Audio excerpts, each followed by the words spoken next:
about this feeling, baby, we're invincible.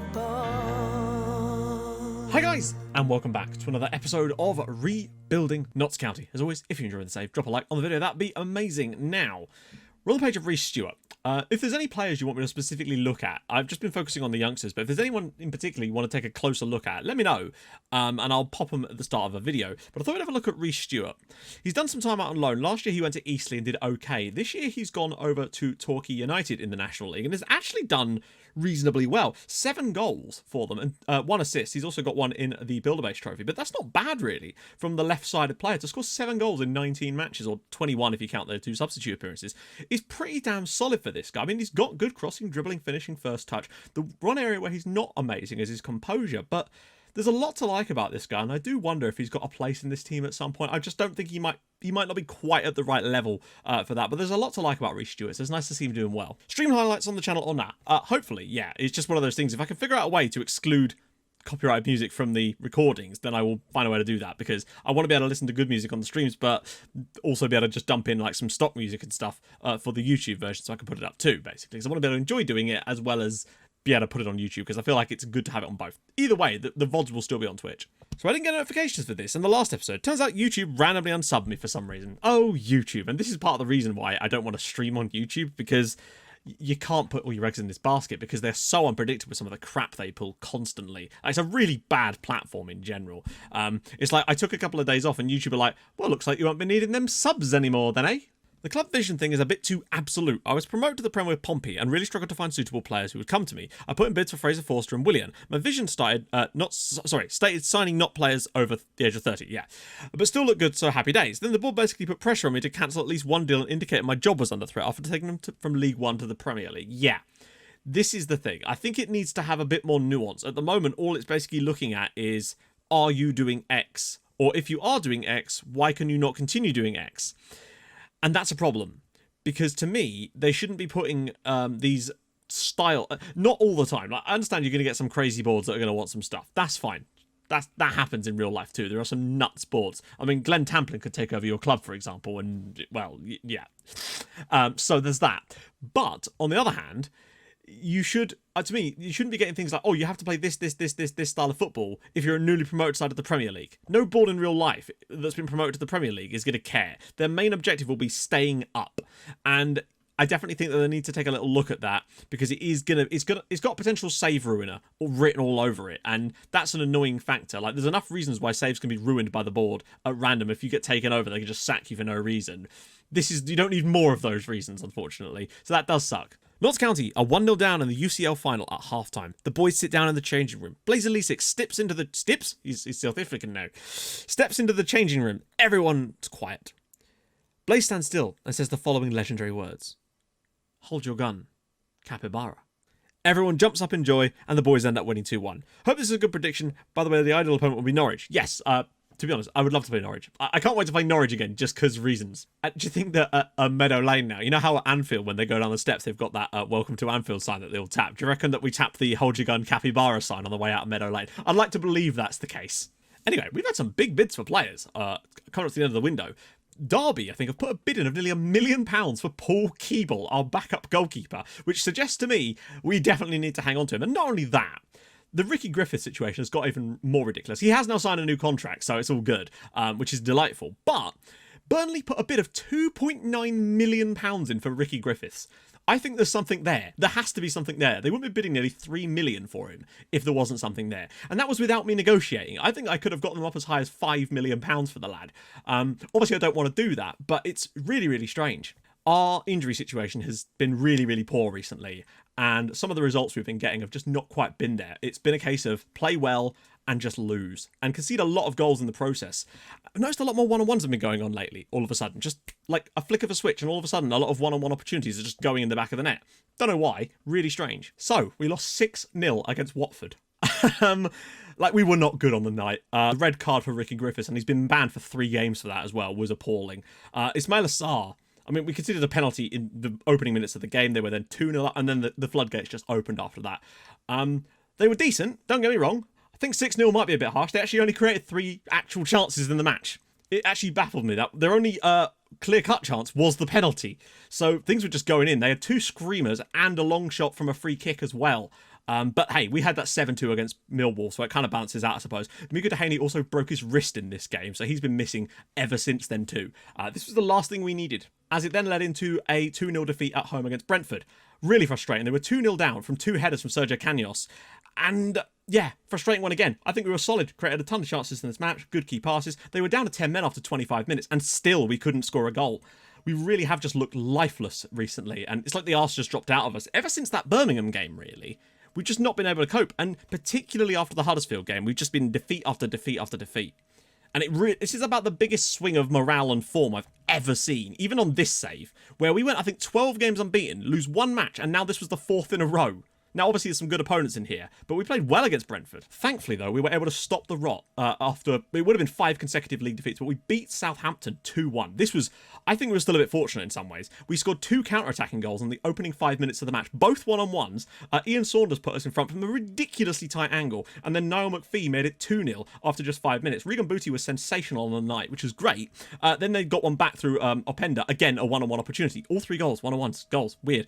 And we managed to hold on and grab ourselves the victory, and I was hoping that would just boost us up confidence-wise a little bit. Unfortunately, it wasn't to be, as we were pretty poor away at Fulham, but still created some good opportunities on the night. Once again, long shots from Murachan and Jean-Michel Seri gave them goals, and yeah, I mean, Caballero, it was an annoying one. The ball was whipped across the box, and we had 2 defenders between the ball and him. He sort of slides through them like they're not there, and I hate it when that happens. I understand it's representing it, but it's frustrating to see, because it's like, why aren't we clearing the ball, and how is he able to ghost through us like that? But yeah, a frustrating one. We had chances again. Booty was phenomenal once more, but we just couldn't put the ball in the back of the net. Didn't matter too much, though, because it's the FA Cup. And then finally, got another good result. Away at Hull City. Went into a 2-0 lead in this one. Tyrese Campbell scored a brace. First one was an absolutely thunderous strike. As usual, just like going in when a one-on-one wouldn't. But then, to be fair, he did then make a second goal with a one-on-one. So fair enough.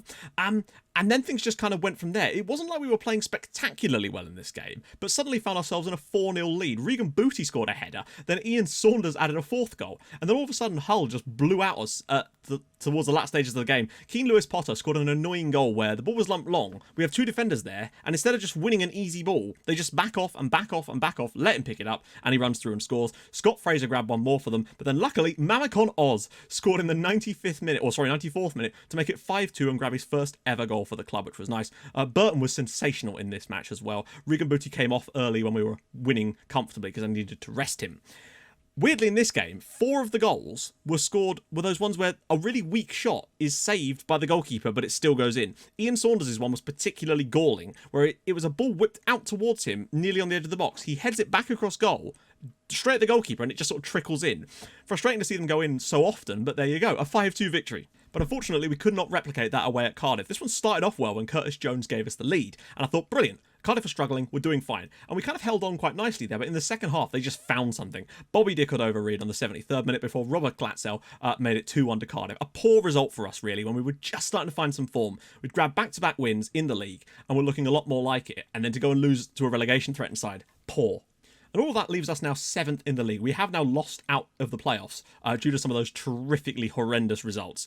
Yeah, like I said, I've never seen such a horrific swing in form. To go from being unbeaten in, I think it was like 12 games unbeaten, to then lose 4 in a row like that. It was crazy. Then we did get back onto winning ways, though, just as well, really, because otherwise we'd be right down in 11th right about now if we hadn't got those 2 victories as well. So we're still definitely in with the hunt, but it does seem that really the best we can hope for now is 6th place and that final playoff spot.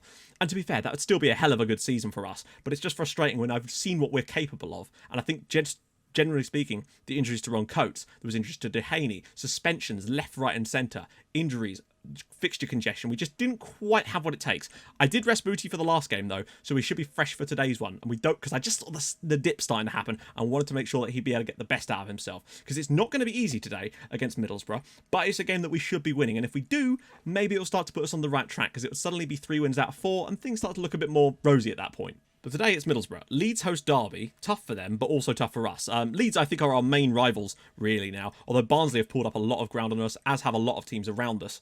We just need something a little bit better than what we've been doing recently. Ron Coates is back soon-ish, but not quite yet. And I think it can't come soon enough, to be honest. Dehaney still has the fractured wrist, so he can play, and he may well have to today, just due to lack of fitness from other players. it's sort of stuck at 88 because he's wearing a protective wristband. I think McPhee's out again. No, he's not. He's back. I mean, him and Jones are so... I feel like he's better than Jones in this position just because he's more suited to the role. Now, Regan Booty can now come back in again, and hopefully he'll be a little bit fresher than the players around him. That's the key thing here. So, up to 95 now. Hermansson's actually been playing better lately, in fairness. He's actually gone under the radar as playing quite well. So, I'm going to leave him in and go with that for now. I don't think Stephen Walker's available yet, is he? Maybe we'll give him a crack as well. Try and rotate around a little tiny bit. So on the bench, Keeble, O'Shea, Jones, Oz, Evans, Dewsbury Hall, and of course, Mehmed Čujić. It's a weird one. I feel like we went through a spell where all of a sudden we were actually starting to get a reasonable number of goals based on what we were creating, and then it just went away again. It does sort of ebb and flow like that, as you'd expect. But it went away so severely. It was crazy. It's like the confidence just got shattered. But we need to do better. We need to get another win and really start to push forward. Like, our form is now 14th in the league, but that's good compared to where it was. For a while, it was bottom of the league in terms of form. We need to see something here. I need to see Regan Booty, now that he's had a little rest, come back in, be nursed into the team and start really creating stuff. But there's only so much he can do by himself. Like, he still creates stuff, but if no one's putting the chances away, he ain't going to be able to do anything about it. Here we go. We've not scored a corner goal for a little while. Akinola's been somewhat quiet in that kind of front. And Burton, we'll get it back to him. No, he's still got it, you know. And Booty might find a ball in as well. He does. McPhee and Saunders and Campbell. And a good save by McCarthy. That's a good chance for us early on. Frustratingly early. Booty whips one back post. And is that a penalty? No? Akinola. Oh, go on. Saunders. Akinola. Don't lose it here, though. That could be bad for us. And Hermannsson. Oh, and it's clipped the crossbar. Despite having very little of the ball, we have flown out the traps against Middlesbrough here, and that's exactly what we wanted to see here. Hermannsson, bringing it away. We've got 4 on 3, and he's got to find the ball across. Please find it. Ian Saunders is in. He's going to miss, and he has missed. But again, another top opportunity for us, and we should be a goal up by now. Saunders doesn't have the dribbling ability of Ron Coates, but he's got the pace. Whips it across, and cleared away again. He's also got better crossing, I believe. Ball in, and Booty. Saunders again. That's a poor effort from Saunders, but it's another shot on target. The Middlesbrough goalkeeper rating is creeping up. I have a horrible feeling it's going to be one of those games where he gets like a 7.9 and saves about 10 shots. He just never quite makes the final ball right. Tavernier. Into the channel for Fredrickson, but he's so wide that we should be... Oh, watch him score this now. Oh, big save. Right, McGee has actually had to pull up a big stop there. And half-time, Middlesbrough had a decent chance towards the end there, but we've basically controlled this game so far, but we've got to do better than this. We're getting chances, we're getting shots on target. We just need to keep doing that. And I feel like if we do that for the second half, you know, we'd end up with, what, nearly 20 shots, 10 of which would be on target. You surely have to find a goal out of that. Hughes, tons of room out wide for the fullbacks. Although Hughes is actually going to have a run with it himself, interestingly. Saunders. It's difficult for the strikers to make any runs because they're so congested in there, but Saunders can still take people on. Campbell, and flicked away. McPheeney's going to... Oh, my God. Why is he shooting from there? Saunders, ball back across, and Booty! And he still can't get it in the back of the net. Campbell, get that ball across. Cleared away. Punched away again. Booty, just keep whipping that ball out wide. Keep that stuff coming. Stephen Walker! Oh, and it's just skimmed the post. Go short for Burton. Saunders. And it's Campbell. Booty! Oh, really nice football, actually. The build-up there is sensational. Walker. We're actually somehow playing through them in this very, very tight area. Booty. Campbell. And, oh, no, he's missed as well. Oh, God. Whips it across. Saunders. Oh, and a save by McCarthy again. Booty delivers. Cleared away. McPhee. And it's cleared again. McPhee has got the shot away and it's wide.